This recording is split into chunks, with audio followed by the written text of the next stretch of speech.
So today I want to be brave and I want to talk about two fairly serious addictions. The first one is easier to talk about, and that would be my addiction to coffee. Now, coffee is what powers me through my day, and without it, I pretty much get stuff all done. Like today, for example, I decided I'll go cold turkey off coffee.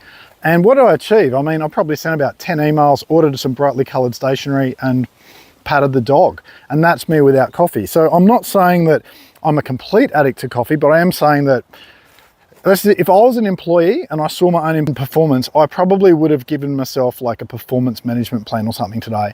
I would have pipped myself. Moving right along. So how do you know when your love of coffee has actually become an addiction?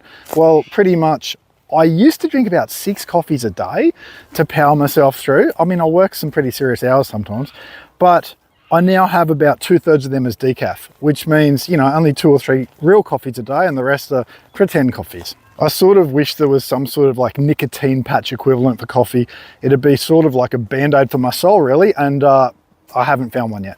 So the second addiction that, if I'm honest, I deal with is an addiction to LinkedIn, okay?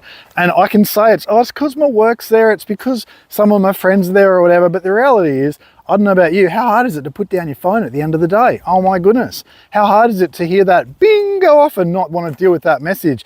Oh, is it so-and-so? Is it so-and-so? Oh no, it's just so-and-so. That's all right, I'll still give him what he needs, even though it's 8 p.m. at night. I tell you what, if you send me a text at 8 p.m. at night, you're going to get nothing back. You send me an email at 8 p.m. at night, good luck to you.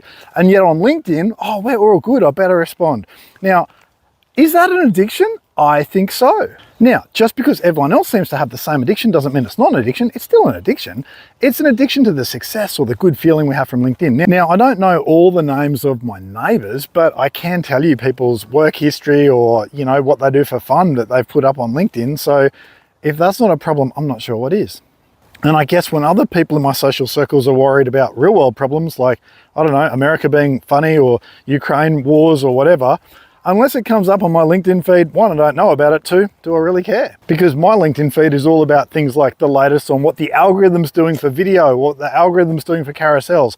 That's what gets me excited. Addiction? Possibly. Like for me, the most devastating news recently is not America or Ukraine. It's probably the fact that video on LinkedIn seems to be going back down a lot in its performance. And for someone like me who doesn't want to sit there typing like it's 1989, that's disappointing. Hope you see this if the algorithm hasn't given up on it yet. Now, I could actually achieve the same purposes and same outcomes by just going to networking events or whatever, but then I'd have to actually look people in the eye and interact with them. And I'd rather just sit in front of a screen. And you don't have this sort of addiction when it comes to things like Facebook, I said Facebook, whoops, Facebook and Instagram, because to be honest, there's so many trolls there that as soon as you put up something about work, 100 people come after you with pitchforks. Whereas on LinkedIn, you put up something about work like, hi, I picked up a pencil and 77 people clap for you. I would be happy to go to LinkedIn Anonymous or some other sort of program that would help me break my addiction to LinkedIn. But if I'm honest, I'd really only be going there for the opportunity to find more people that I can add to my connections and send DMs to. Because in the real world,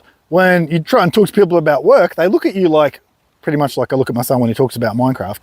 And that's always very sad for me. But then you jump on LinkedIn and everyone's happy to talk and people are excited when you show them exactly what they can do that would just massively lead to big increases in referrals. And guess what? It's on LinkedIn and everyone's looking at you interested. You try talking about that in the real world. So aside from my coffee addiction and my vaguely thinly veiled LinkedIn addiction, my final encouragement to you would be, is if you're a provider and you're out there doing stuff and you're a second-degree connection, the most important thing for you to do is go and add me to your first-degree connections. That way I can spend more time interacting with you and avoid facing reality.